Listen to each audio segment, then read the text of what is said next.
The morning sun painted the firing range in golden light as Staff Sergeant Elena Martinez adjusted her position behind the Barrett M82A1. The massive rifle dwarfed her small frame, but her hands moved with practiced confidence across its familiar surfaces. Around her, dozens of other soldiers worked through their qualifications, the sharp crack of gunfire echoing across the desert training facility. General Robert Hayes walked the firing line with his aide, conducting his monthly inspection of Fort Braxton's elite sniper training program.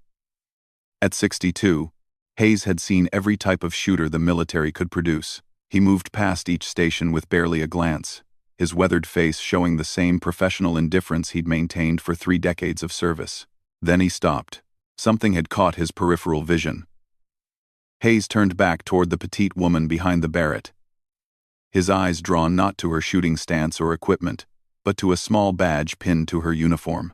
Most soldiers wore the standard marksman badges: bronze, silver, maybe gold if they were lucky. This badge was different. Completely different.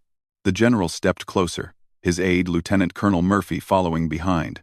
The badge was unlike anything in the standard military inventory. It was crafted from what appeared to be titanium, with intricate engravings that caught the morning light. At its center was a detailed relief of crosshairs over a mountain range, with numbers etched below in precise military font. 3,200. Sergeant, Hayes called out, his voice cutting through the ambient noise of the range. Elena completed her shot sequence before looking up. When she saw the general's stars, she immediately began to rise, but Hayes motioned for her to remain in position. "That badge on your uniform," Hayes said, crouching beside her. "I've never seen anything like it. What does it represent?" Elena glanced down at the badge, then back to the general. "It's a long-range precision badge, sir. Awarded for confirmed kills at distances exceeding 3,200 meters. Hayes felt his eyebrows rise involuntarily. In his entire career, he'd only heard rumors of shots at such distances. The current military record for confirmed sniper kills hovered around 2,400 meters, achieved by a handful of elite operators using the most advanced equipment available. 3,200 meters, Hayes repeated slowly. "That's over 2 miles. "Yes, sir. 2 miles and 44 yards to be precise." Lieutenant Colonel Murphy stepped forward, his expression skeptical. "Sergeant, with respect, that's an extraordinary claim. The ballistics alone at that distance would require perfect atmospheric conditions, precise wind calculations, advanced ballistic computers, and exceptional equipment." Elena finished calmly. "Plus, a target large enough and stationary long enough to make the engagement worthwhile." Hayes studied her face. There was no boastfulness in her expression, no hint of exaggeration or false bravado. She spoke about the impossible shot with the same casual confidence another soldier might describe a routine patrol. "Where did this engagement take place?" Hayes asked. "Afghanistan, sir. Operation Mountain Shepherd, 18 months ago. I was part of a reconnaissance team providing overwatch for a humanitarian convoy." The general recognized the operation name immediately. Mountain Shepherd had been a classified mission to deliver medical supplies to remote villages in Taliban-controlled territory. The convoy had faced numerous ambush attempts, but somehow had completed its route without losing a single vehicle or crew member. "Continue," Hayes said. Elena set down her rifle and turned to face him fully. "Our team was positioned on a ridgeline overlooking the convoy route. Intelligence indicated Taliban fighters were massing for a coordinated attack from multiple positions. Standard sniper ranges wouldn't reach their primary staging area." She paused, collecting her thoughts. The Taliban had set up a command post on a distant mountain peak. They thought they were safe at that range. Their commander was directing the entire ambush from that position using radio equipment. Hayes leaned forward. "Go on." "My spotter, Corporal Davidson, calculated the range at 3,247 meters. The target was viable for approximately 90 seconds before he would move to cover. Wind speed was 8 miles per hour from the southwest. Temperature was 68 degrees. Humidity at 32%. Elena's voice remained steady as she continued. "The shot would take approximately 4.7 seconds to reach the target. I had to account for the Earth's rotation, barometric pressure, and the fact that the target would move during flight time. What equipment were you using? Murphy asked, his skepticism giving way to professional curiosity. Barrett M82A1 with a custom Schmidt and Bender scope, firing, 50 BMG match-grade ammunition. Hand-loaded rounds with precise powder measurements. Hayes had fired the Barrett himself many times. It was a devastating weapon at normal ranges, but attempting a shot at over 3 kilometers was beyond anything in standard training manuals. The convoy was entering the ambush zone, Elena continued. Intelligence indicated over 50 Taliban fighters positioned to attack from multiple directions. If their commander successfully coordinated the assault, casualties would be significant. She looked directly at Hayes. I had one shot, sir. Miss. And the commander would disappear into the cave system. The convoy would face a coordinated ambush, with no advance warning. What happened? Hayes asked, though he suspected he already knew the answer. I took the shot. 4.7 seconds later, the Taliban commander was eliminated. Without coordination, the ambush fell apart. Individual fighters engaged prematurely and were easily suppressed by convoy security. The humanitarian mission succeeded. Hayes stared at the badge again. Military snipers typically engage targets at distances between 400 and 800 meters.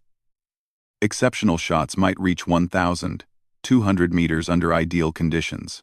What Elena described was beyond the realm of normal human capability. How was this verified? Murphy asked. At that distance, visual confirmation would be nearly impossible. Drone footage, sir. A predator was conducting surveillance of the area. The entire engagement was recorded from multiple angles. Additionally, radio intercepts confirmed the commander's death immediately after the shot. Hayes had access to classified mission records. If Elena's story was accurate, documentation would exist in the operation files. Who awarded this badge? Hayes asked. General Patricia Morrison, sir. Special Operations Command had it commissioned specifically for the achievement. There's only one in existence. Hayes knew Morrison personally. She was not given to grand gestures or inflated claims. If she had ordered a custom badge created, the achievement behind it was genuine. The shot made national news, briefly, Elena added, though operational security prevented most details from being released. The media reported it as an exceptionally long-range engagement that disrupted enemy operations. Hayes vaguely recalled reading something about a record-breaking sniper shot in Afghanistan, but the details had been classified above his clearance level at the time. Sergeant Martinez, Hayes said carefully, that's an extraordinary achievement. Thank you, sir. Just doing my job. Hayes almost smiled at her matter-of-fact response. In his experience, truly exceptional soldiers often displayed this kind of professional modesty. They viewed extraordinary achievements as simply meeting the mission requirements. What brings you to Fort Braxton? Hayes asked. Instructor assignment, sir. I'm teaching advanced marksmanship to the new sniper class. Hayes looked around the firing range with new eyes. Every soldier here was training to engage targets at distances that seemed impossible to civilian understanding. But Elena had achieved something that pushed the boundaries of what even elite military snipers considered possible. How do you teach something like that? Murphy asked. I mean, how do you prepare students for shots they may never have the opportunity or need to attempt? Elena considered the question carefully. Fundamentals remain the same regardless of distance, sir. Proper breathing, trigger control, reading environmental conditions. The physics don't change, they just become more critical. A small error at 400 meters might miss by inches. The same error at 3,200 meters could miss by yards. She gestured toward her current rifle setup. Today's exercise focuses on wind reading and compensation. Students learn to observe natural indicators, grass movement, mirage patterns, dust behavior. These skills apply whether the target is 500 meters away or 3,000. Hayes appreciated her teaching philosophy. Rather than focusing on the spectacular achievement, she emphasized the fundamental skills that made such achievements possible. The mental aspect is equally important. Elena continued. At extreme ranges, doubt kills accuracy. Students must develop absolute confidence in their calculations and equipment. Second-guessing during the shot sequence guarantees failure. How long did you train before attempting that shot in Afghanistan? Hayes asked. 12 years, sir. Started hunting with my grandfather when I was 8 years old. Enlisted at 18, went to sniper school at 22. Spent 6 years developing long-range capabilities before deploying to Afghanistan. Hayes did the math quickly. Elena appeared to be in her early 30s, which meant she had dedicated over half her life to precision shooting. The achievement suddenly seemed less impossible and more like the natural result of extraordinary dedication and training. A sharp crack echoed across the range as another student fired. Elena glanced toward the sound, her instructor instincts automatically assessing the shot's quality from audio alone. Permission to continue the exercise, sir? Elena asked. My students are working on a challenging drill sequence. Hayes nodded, but remained in position to observe.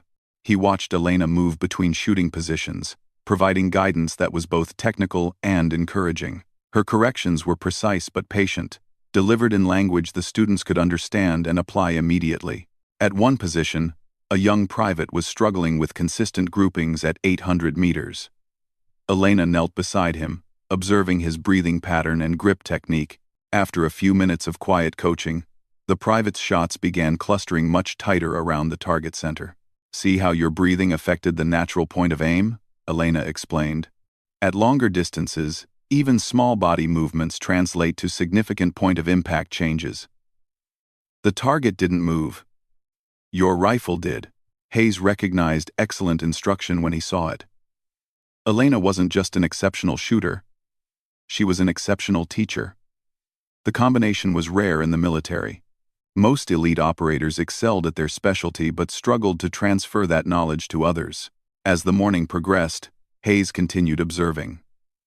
Elena worked with each student individually, identifying specific improvement areas and providing targeted coaching. Her approach was methodical but never condescending, challenging but supportive. During a break between exercises, Hayes approached Elena again. Sergeant, I'd like to review your personnel file and service record. Would you be available for a meeting this afternoon? Of course, sir. May I ask the purpose? Hayes looked at the badge one more time. I'm considering recommendations for advanced assignments. Soldiers with your capabilities and teaching ability are valuable assets. I want to ensure the military is utilizing your talents appropriately.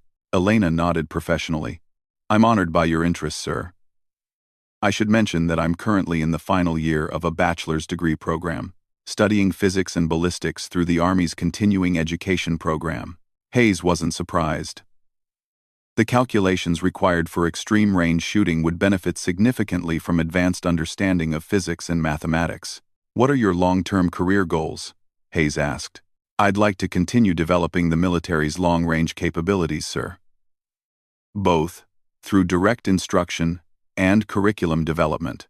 There's significant potential for improving standard sniper training based on extreme-range principles. Hayes appreciated her forward thinking. The military constantly evolved its tactics and training based on battlefield innovations. Elena's unique experience could influence how future snipers were trained and equipped. Report to my office at 1,400 hours, Hayes instructed. Bring your complete service jacket and any documentation related to your achievements. Yes, sir. As Hayes and Murphy walked away from the firing range, Murphy shook his head slowly. Sir, I've been in the infantry for 20 years. I thought I'd seen everything the military could produce. Hayes smiled grimly. Son, in this business, there's always someone who can surprise you. The key is recognizing exceptional talent when you encounter it. They reached their vehicle as the morning training session concluded. Behind them, Elena continued working with her students, her voice carrying across the range as she provided final corrections and encouragement. Hayes knew he'd witnessed something significant that morning. Not just the discovery of an exceptional soldier, but the recognition that the military's understanding of sniper capabilities might need fundamental revision. General Hayes settled behind his desk at precisely 1,400 hours. Elena's service jacket spread before him. The documents painted a picture of steady excellence, commendations, advanced training certifications, and performance evaluations that consistently rated her in the top 1% of her field. But nothing in the official records mentioned the achievement represented by that titanium badge. Elena knocked and entered when called, carrying a thick folder under her arm. She stood at attention until Hayes gestured for her to sit. "Sergeant Martinez, I've reviewed your official records. Impressive career progression, exceptional ratings, multiple commendations, but I noticed no mention of the engagement you described this morning. Most details remain classified, sir. What I can discuss was cleared for release by Special Operations Command." Elena placed her folder on the desk. "This contains the unclassified documentation, including General Morrison's commendation letter and the badge authorization." Hayes opened the folder and immediately understood why he'd found no references in Elena's standard file. The operation had been classified at levels requiring special compartmentalized clearances. Even his rank didn't automatically grant access to all mission details. "Walk me through the preparation for that shot," Hayes said. "Help me understand how something like that becomes possible." Elena leaned forward slightly, her expression becoming more focused. "Sir, the 3,247-meter engagement wasn't an isolated event. It was the culmination of months of preparation and years of training development." "Explain." "Our team deployed to Afghanistan with experimental long-range equipment. Barrett M82A1 rifles with custom modifications, advanced optics packages, and specialized ammunition. The mission was partly operational, partly proof of concept for extended sniper capabilities." Hayes nodded. He was familiar with the military's constant testing of equipment and tactics in operational environments. "The standard effective range for our equipment was listed as 1,800 meters, Elena continued. "But theoretical ballistics suggested much greater potential under ideal conditions. Our job was to determine practical limitations in real-world scenarios." "Who developed this experimental program?" "Joint effort between Special Operations Command, Marine Corps Scout Sniper School, and Army Marksmanship Unit.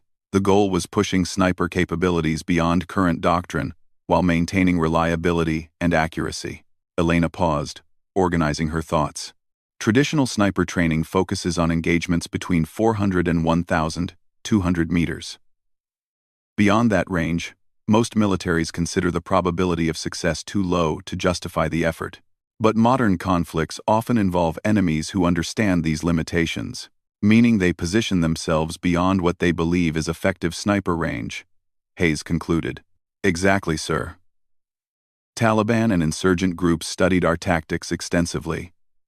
They knew American snipers rarely engaged targets beyond 1,500 meters, so they planned operations accordingly." Elena reached into her folder and withdrew a topographical map marked with red and blue positions. "This shows the terrain around Operation Mountain Shepherd. The convoy route runs through this valley, with multiple ambush positions marked in red. The Taliban command post was here." She pointed to a peak marked with a red star. Hayes studied the map. The distances were staggering. The command post sat on a mountain peak separated from any viable sniper position by a deep valley and several intervening ridgelines. "Standard doctrine would call for air support or artillery to neutralize that position," Hayes observed. "Yes, sir. But weather conditions prevented air operations that day. Heavy cloud cover at altitude grounded all aircraft. Artillery couldn't reach the target due to intervening terrain features." Elena traced the convoy route with her finger. "Intelligence indicated the ambush would trigger here, in this narrow section where the road curves around a cliff face. Multiple firing positions could engage simultaneously while preventing convoy vehicles from maneuvering off the road." Hayes could visualize the tactical situation. "The convoy would enter a kill zone with limited options for defense or escape. Tell me about your team's position and preparation." "We occupied this ridgeline." Elena indicated a blue position on the opposite side of the valley from the command post. "Corporal Davidson and I spent 3 days conducting range estimation, wind measurement, and atmospheric monitoring." She withdrew a weather log from her folder. "We recorded conditions every 2 hours for 72 hours before the engagement. Temperature, humidity, barometric pressure, wind speed and direction at multiple elevations. Hayes examined the log. The data was recorded with scientific precision, including measurements taken at different times of day to understand how atmospheric conditions changed with solar heating and cooling. The shot would cross 3 distinct elevation zones, Elena explained. Each zone had different wind patterns and air density. Standard ballistic calculations assume consistent conditions along the bullet's flight path. At extreme range, that assumption becomes invalid. How did you compensate for variable conditions? Advanced ballistic computer with atmospheric modeling capability. We inputted current conditions and terrain data, then generated trajectory predictions for multiple engagement scenarios. Elena pulled out a printed ballistic chart covered in handwritten notes and corrections. This shows calculated trajectories for different atmospheric conditions. We prepared for engagement windows during specific time periods when conditions would be most favorable. Hayes was impressed by the thoroughness of preparation. Most sniper operations involved much simpler calculations and relied heavily on the shooter's experience and intuition. The morning of the engagement, conditions were nearly perfect, Elena continued. Clear skies, stable atmospheric pressure, minimal wind variation between elevation zones. The engagement window would last approximately 90 seconds. Walk me through the actual shot sequence. Elena's expression became intensely focused, as if she was reliving the moment. At 0847 hours, the convoy entered the approach zone. Taliban forces began moving to final positions for the ambush. The command post became active with radio traffic coordinating the attack. She paused, checking her notes. Corporal Davidson confirmed range at 3,247 meters, using laser measurement. Wind was steady at 8 miles per hour.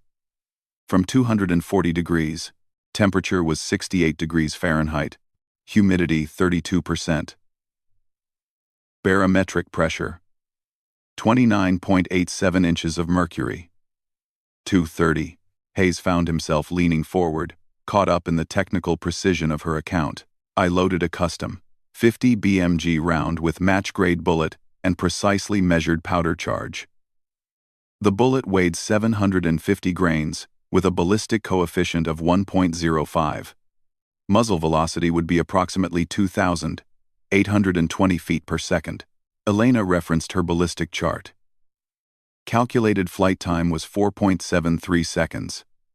Total bullet drop was 568 inches, requiring 47.3 minutes of angle elevation adjustment. Wind drift compensation required 12.7 minutes of angle windage correction. Hayes tried to visualize the physics involved. The bullet would travel nearly 2 miles, dropping over 47 feet, while drifting more than a foot sideways from wind influence. The target was a Taliban commander using radio equipment to coordinate the ambush. He was positioned behind a rock wall that provided cover from most directions, but left him exposed from our angle. Elena's voice became quieter, more intense. At 0851 hours, Davidson confirmed final atmospheric readings and target position. I made final scope adjustments and settled into the shooting position. What was going through your mind at that moment?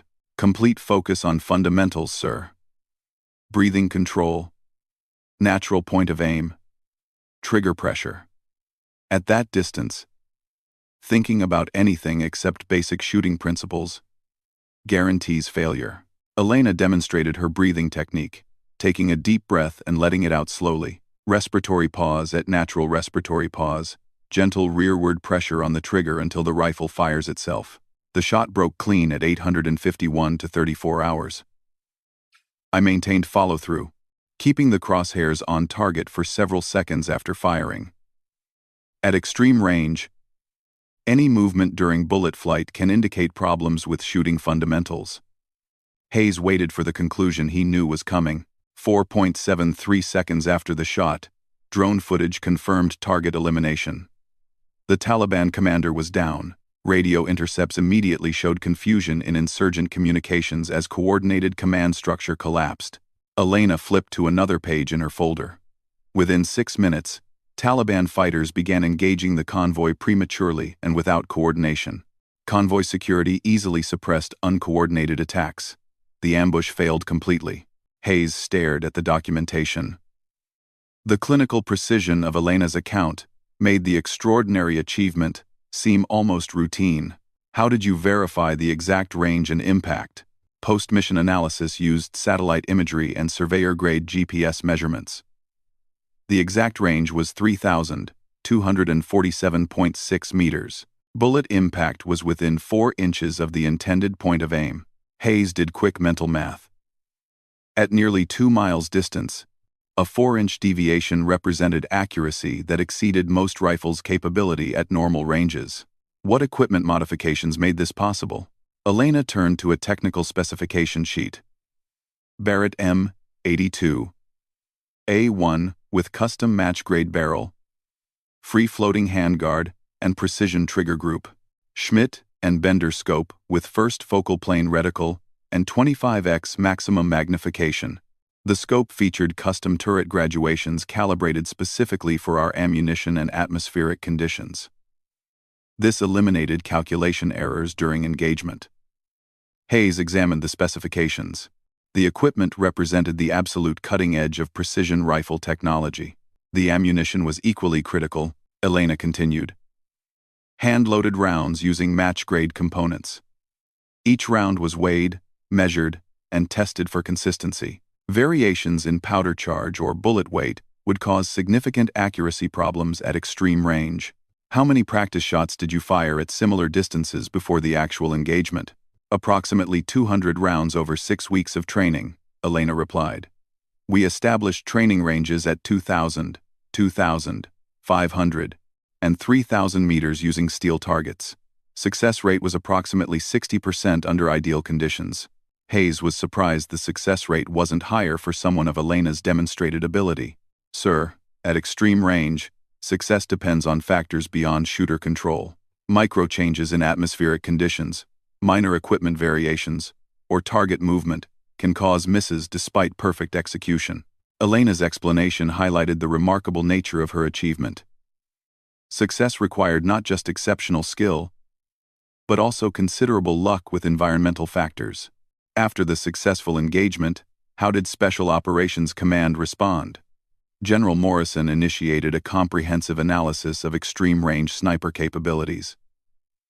The program was expanded to include additional sniper teams and refined training protocols. Elena produced another document. Based on our results, Special Operations developed new doctrine for long-range precision fire. Multiple teams now train for engagements beyond 2,000 meters. Hayes could see the strategic implications. If American forces could reliably engage targets at ranges enemy fighters considered safe, it would fundamentally alter battlefield dynamics. The Titanium Badge was commissioned to recognize achievement beyond existing military standards, Elena explained. General Morrison felt that extraordinary capability deserved recognition that reflected its significance. Hayes examined the badge authorization letter. Morrison had indeed ordered a unique commendation for demonstration of sniper capabilities beyond existing military standards, resulting in mission success and preservation of friendly forces. What happened to Corporal Davidson? Promoted to sergeant and assigned to Special Operations Training Command. He's developing curriculum for advanced spotting techniques at extended ranges. Elena smiled slightly. The spotter's role becomes even more critical at extreme distances. Davidson's atmospheric calculations and range estimation made the shot possible. Hayes appreciated her acknowledgement of the team nature of the achievement. Elite soldiers understood that individual success often depended on excellent support. Looking forward, how do you see long-range sniper capabilities evolving? Elena considered the question carefully. Technology will continue advancing. Better optics, more precise ballistic computers, improved ammunition. But fundamentals remain unchanged. Marksmanship is still about breathing, sight alignment, and trigger control. The real advancement will be in training methodology, she continued, teaching shooters to understand and compensate for extreme range variables rather than simply extending shooting distances. Hayes nodded. Elena's perspective emphasized development of understanding rather than just equipment improvements. There's also potential for integration with other military capabilities, Elena added. Drones for real-time atmospheric measurement, satellite data for precise range estimation, and advanced communications for coordination with other units. Hayes could envision sniper teams functioning as part of larger technological networks, multiplying their effectiveness through information sharing and technological support. Sergeant Martinez, based on this discussion and your documented achievements, I'm considering recommending you for advanced assignments. Are you interested in opportunities beyond standard instruction? Elena straightened slightly. Sir, I'm committed to developing military sniper capabilities in whatever capacity serves best, whether through direct instruction, doctrine development, or operational assignments. Hayes appreciated her flexibility and commitment. The military needed soldiers willing to contribute wherever their skills were most valuable. I'd like you to prepare a comprehensive report on extreme-range sniper training requirements. Include equipment recommendations, training progression, and personnel selection criteria. Yes, sir. When do you need the report completed? 2 weeks. I'll be briefing Joint Chiefs of Staff on emerging capabilities, and your insights could influence future program development. Elena nodded. I'll coordinate with Sergeant Davidson and other team members to ensure comprehensive coverage of all technical aspects. As Hayes concluded the meeting, he realized he'd gained much more than information about one remarkable shot. Elena represented a new generation of military professionals who combined exceptional technical skill with deep understanding of their craft's scientific principles. The badge on her uniform wasn't just recognition of a single achievement. It represented the evolution of military capability and the potential for individuals to push beyond accepted limitations when properly trained and equipped. Hayes looked forward to reading Elena's training recommendations. He suspected they would influence how the military developed precision capabilities for decades to come. 3 weeks later, General Hayes stood before a room filled with the military's highest-ranking officials. Joint Chiefs of Staff, Special Operations Commanders, and Training Division leaders had gathered for his briefing on emerging sniper capabilities. On the screen behind him, Elena's ballistic calculations and mission documentation filled multiple slides. Gentlemen and ladies, what I'm about to present challenges fundamental assumptions about precision rifle capabilities, Hayes began. 3 weeks ago, I discovered we have a soldier who achieved something we believed was impossible. Hayes clicked to the next slide, showing a photograph of Elena's titanium badge. This represents a confirmed engagement at 3,247 meters. Over 2 miles, the shot was successful, mission critical, and documented through multiple sources. General Patricia Morrison leaned forward from her front row seat. She had been quietly advocating for expanded long-range programs since Elena's achievement 18 months earlier. The implications extend far beyond individual capability, Hayes continued. Sergeant Martinez's success suggests our current sniper doctrine significantly underestimates human and technological potential. End quote. Admiral Richardson, Chief of Naval Operations, raised his hand. General Hayes, what verification exists for this claim? At that distance, factors beyond human control would seem to dominate. Hayes had anticipated skepticism.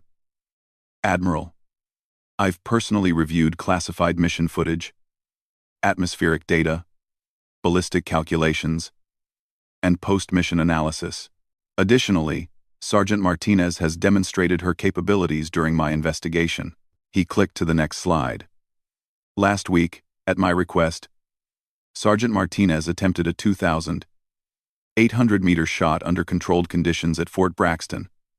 Successful on the second attempt, with the first shot missing by 8 inches. The room erupted in quiet conversations as the implications sank in. If Elena could reliably engage targets at nearly 3 kilometers, established tactical doctrine needed fundamental revision. What equipment modifications were required? Asked General Thompson from Army Materiel Command. Minimal modifications to standard equipment, Hayes replied. Custom ammunition, precision optics, and atmospheric measurement tools. Total additional cost per rifle system is approximately $12,000. The real breakthrough was training methodology, Hayes continued. Sergeant Martinez and her team developed systematic approaches to extreme range shooting that could be taught to qualified personnel. Hayes displayed Elena's training recommendations. She's prepared a comprehensive curriculum for developing long-range capabilities. The program builds on existing sniper training, but extends capabilities to 2,500 meters for qualified students. Morrison stood up. General Hayes, I've been working with Sergeant Martinez's team for over a year. Their achievements aren't isolated incidents. We've successfully trained 12 additional snipers to engage targets beyond 2,000 meters. The room fell silent.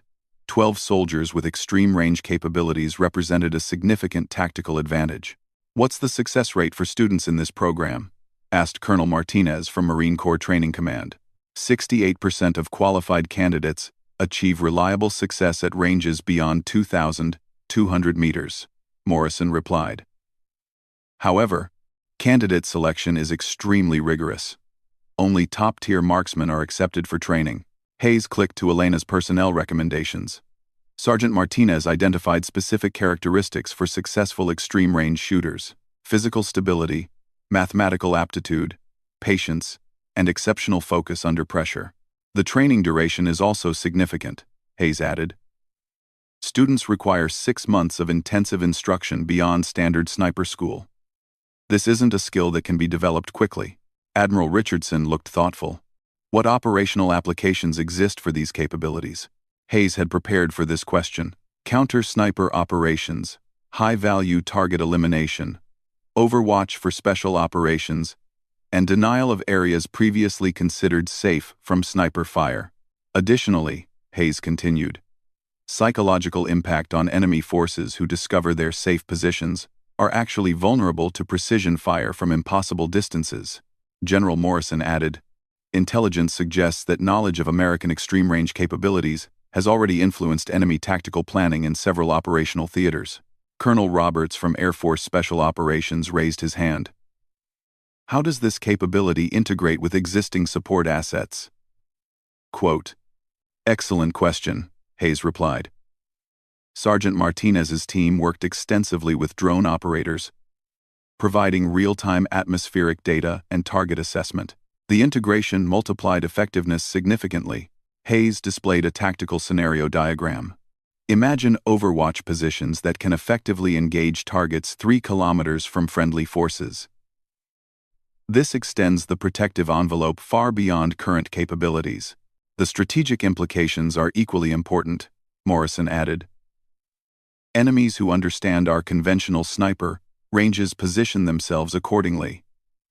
Extreme range capabilities eliminate those safe zones. General Thompson looked concerned.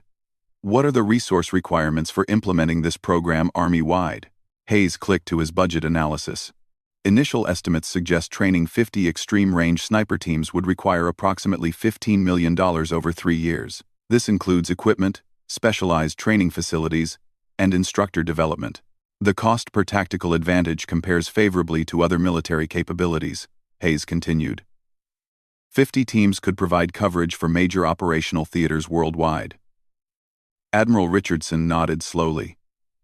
And these teams would supplement, not replace, conventional sniper capabilities? Correct, Admiral. Standard sniper operations remain essential for the majority of precision fire missions. Extreme-range teams would handle specific scenarios where conventional capabilities are insufficient. Morrison stood again. I recommend immediate authorization for expanding the experimental program. Sergeant Martinez has identified 24 candidates for advanced training.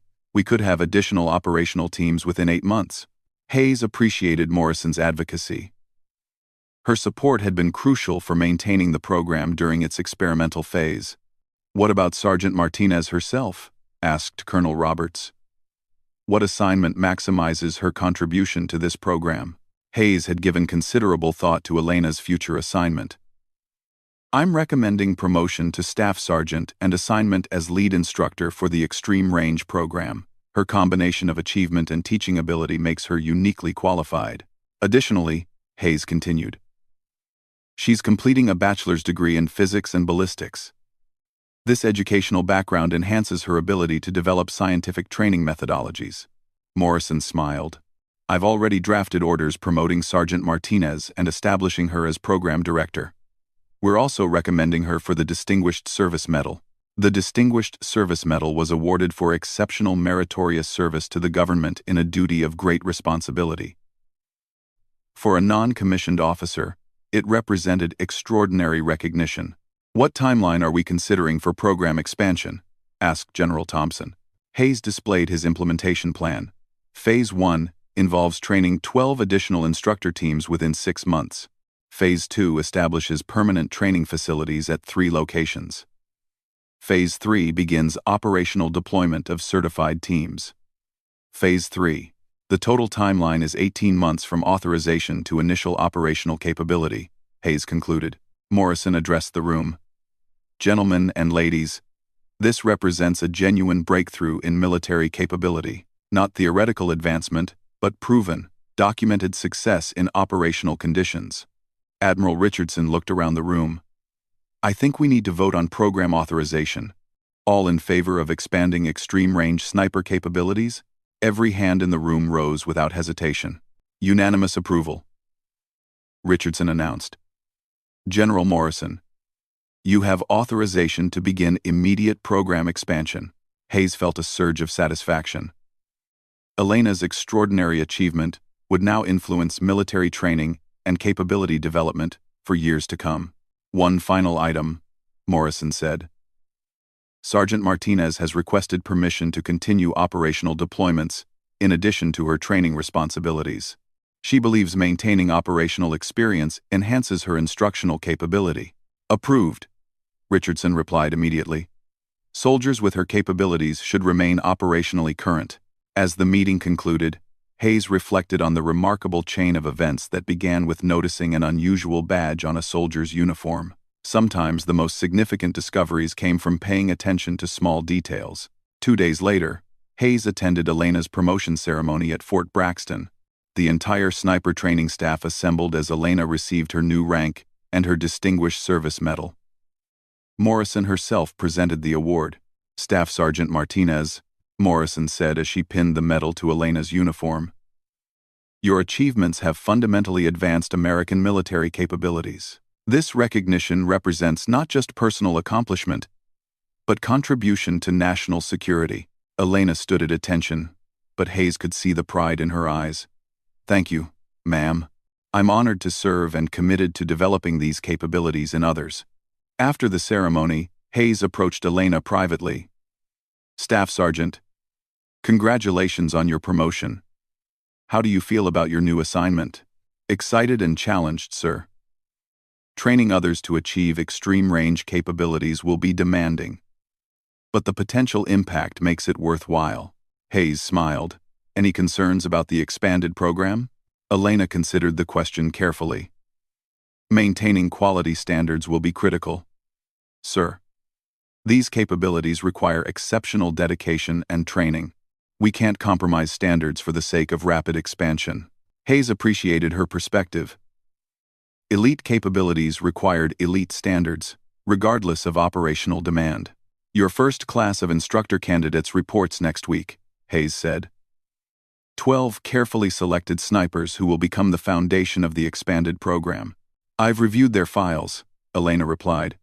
Excellent marksmen with strong technical backgrounds. The potential is definitely there. Hayes looked at the titanium badge, still pinned to Elena's uniform alongside her new medal. Staff Sergeant, 3 weeks ago that badge represented an impossible individual achievement. Today it represents the foundation of a new military capability. Elena smiled slightly. Sir, I think it always represented potential.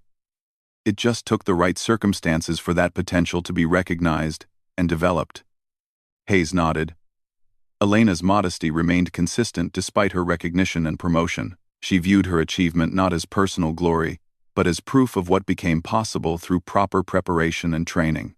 The first operational deployment for your trained teams is scheduled for 6 months from now, Hayes said.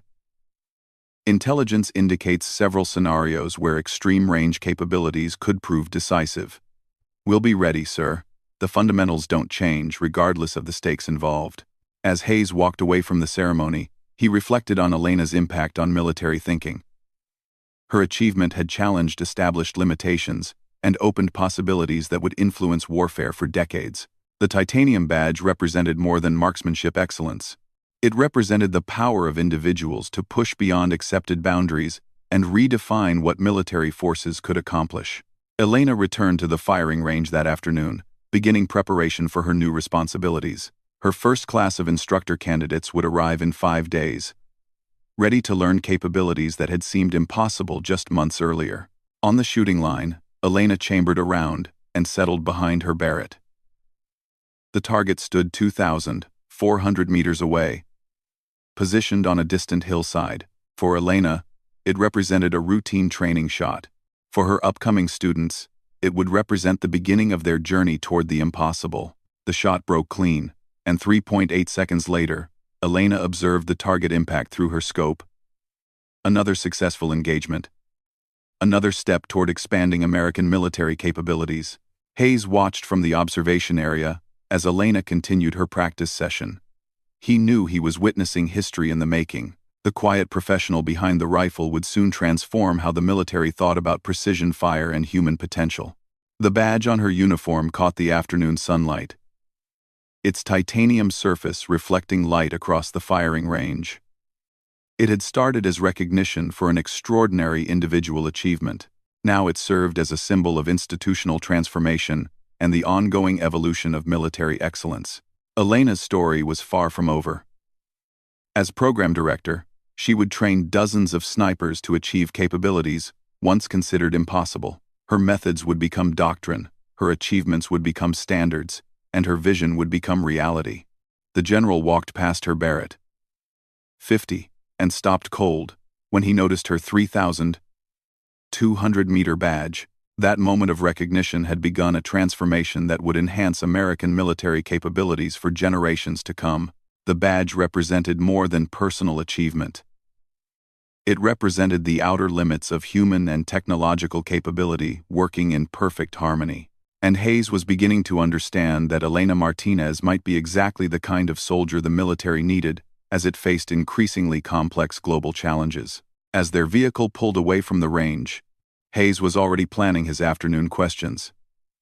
He suspected Elena's story was just beginning, and he intended to understand exactly what the Army had found in this quiet, professional instructor who spoke of impossible shots as casually as others discussed the weather.